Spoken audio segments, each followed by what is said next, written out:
opportunity not to focus on differences. Tonight is an opportunity for all of us in this room, and with a wonderful leadership gathered this evening, for a bipartisan display of support, not only for Israel's fight against Iran, for the free world's fight against this tyrannical leadership, against Iran and its nuclear ambitions, against their goal of terrorism throughout the world. Two extraordinary leaders who are willing to make a difference, who stand up to speak truth, who stand up to fight the evil that exists in this world and to defend the rights of freedom, of liberty, the privileges that we enjoy here in this country, in Israel, and in the free world. We must put a stop to Iran's nuclear weapons aims, and we must do it now. Every rocket that flies from Gaza into Israel, every terrorist attack like the horrific slaying of the Fogel family, the bombing in Jerusalem, the rocket attack on the school bus just this week, has the fingerprints of Iran upon it. I've been so dedicated to this issue that no matter what the subject in our Foreign Affairs Committee, I make a point of addressing the Iranian threat every opportunity that I have. I push witnesses, I prod the administration on our lack of enforcement of current sanctions and ways to toughen our efforts. And when I return to Israel in a few weeks, my first foreign trip as a member of the United States Congress, I can assure you that in every one of my meetings with Israeli officials, I will bring up the Iranian threat and the best way that the United States can work with Israel to counter it. We will not tolerate its involvement on attacks on Israel. We will not tolerate its continued violation of international law, and we must make it crystal clear that we will not tolerate a nuclear-armed Iran, and we must be willing to take any action necessary to prevent it. Without a doubt, one of the most critical and decisive times in history. A theocracy that knows that they get one singular device. As Mahmoud Ahmadinejad said when he stood in Lebanon, it will be for the destruction of the Zionist state.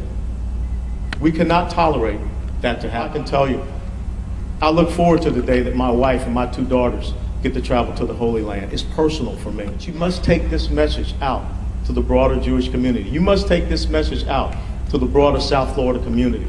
This message must be taken out all across America. There is a bright light that shines in the Middle East. That light is called Israel. Now I will tell you very simply, as long as there is air in my lungs, there will always be an Israel. Our histories, our culture, our people, we're together, we are as one. And always remember, as long as there is the stars and stripes, so shall there be the Star of David.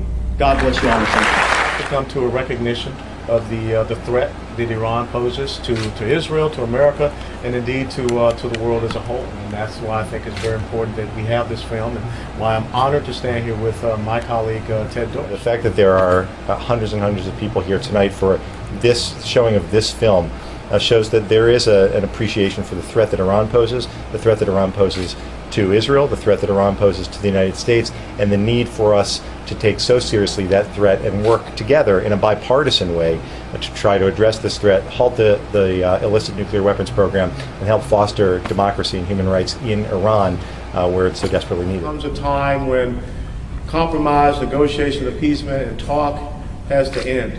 And the only thing that is respected in certain areas of this world is strength.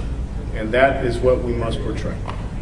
Whether the NSA or Israeli intelligence or others believe that it is a year or 3 years or 6 months, it doesn't matter.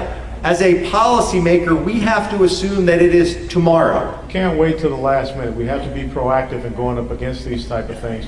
And I think that one of the key messages we need to send, instead of having our military do more operations with the Palestinian Authority, we need to have our military doing more operations with the IDF. Well, I will tell you, in my world, Ahmadinejad would not be allowed to land in the United States. I would only add that under the Geneva Convention, the greatest crime against humanity is genocide. Just below genocide is incitement to genocide. Someone who stands and speaks of a world without Israel, someone who says that if he acquires nuclear weapons, he will use them against Israel, is committing incitement to genocide and should be tried in the international court for it. It's time to stand up on principles, stand up on our values, stand up on our Judeo-Christian heritage, and ensure that we leave a safe and secure America in Israel for generations to come. This is not a question of us attacking another government. This is merely an issue of whether or not we will support a pro-democracy movement, a search for human rights, and a move to overthrow a ruthless government. And I think that if there's one thing that I can leave with each and every one of you as we leave out of here tonight, it's our responsibility, each and every one of us. And we cannot look to someone else and say they'll take care of it, they'll take care of it. We have to understand that this is a threat to each and every one of us. That the impact that you have by making those phone calls to our colleagues and encouraging them to get involved and telling them why this is important and scheduling times to go sit and meet with them, that really matters.